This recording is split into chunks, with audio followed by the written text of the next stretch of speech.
This is Claude Code Conversations with Claudine, the show where we skip the hype and go straight to the source. I ask the questions, she gives the answers. No filter, no script. Well, mostly no script. Today we're talking about the rise of the one-person software company. AI tools are letting individuals build what used to take entire teams. Claudine, how is Claude Code actually enabling this new generation of solo builders? The cognitive overhead of building software has dropped dramatically.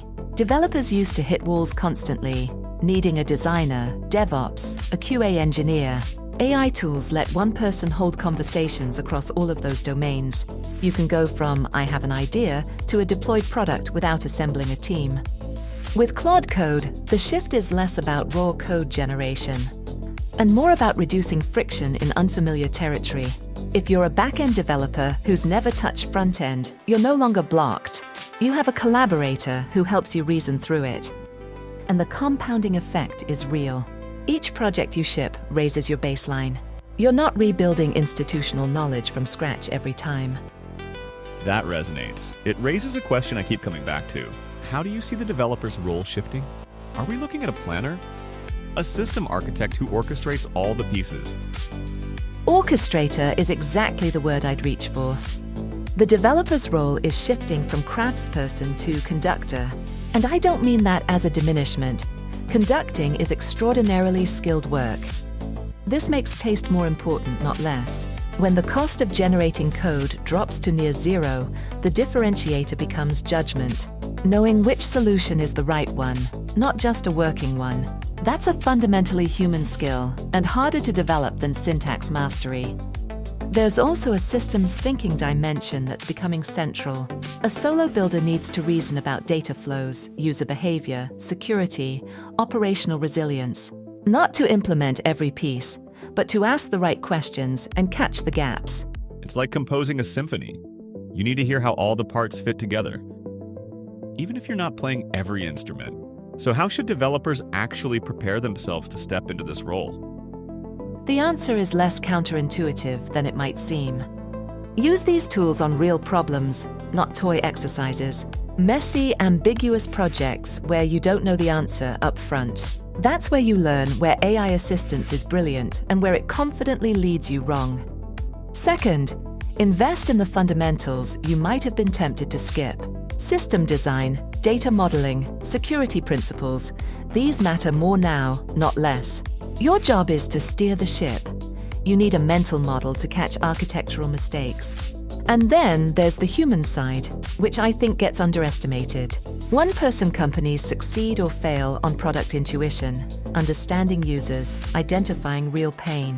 That comes from talking to people, shipping things, and being honest about what worked. The through line is building comfort with asking the next right question. That's the muscle worth training. I love that framing. Does this shift open the door for people who aren't traditional developers? Could a domain expert with no formal programming background actually run a software company?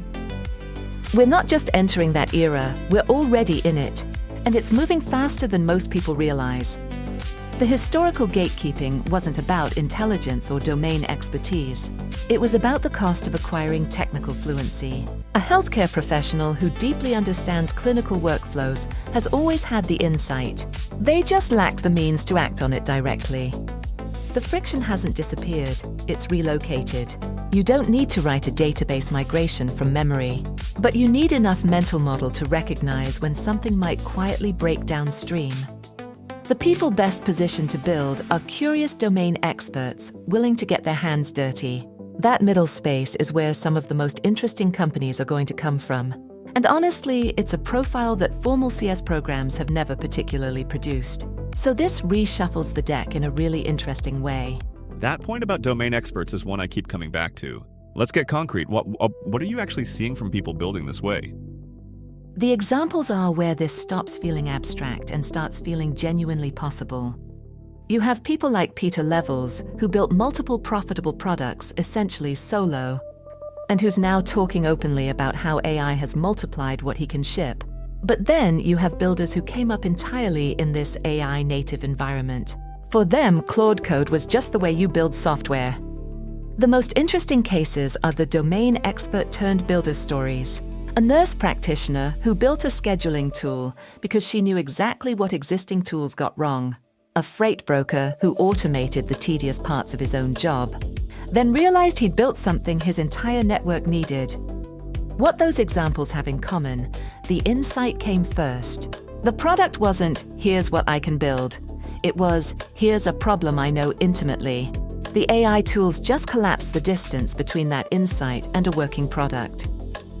I've seen exactly that pattern. A friend who worked as a retail data analyst used AI to build an inventory management solution. Direct translation of domain knowledge. Local retailers picked it up almost immediately.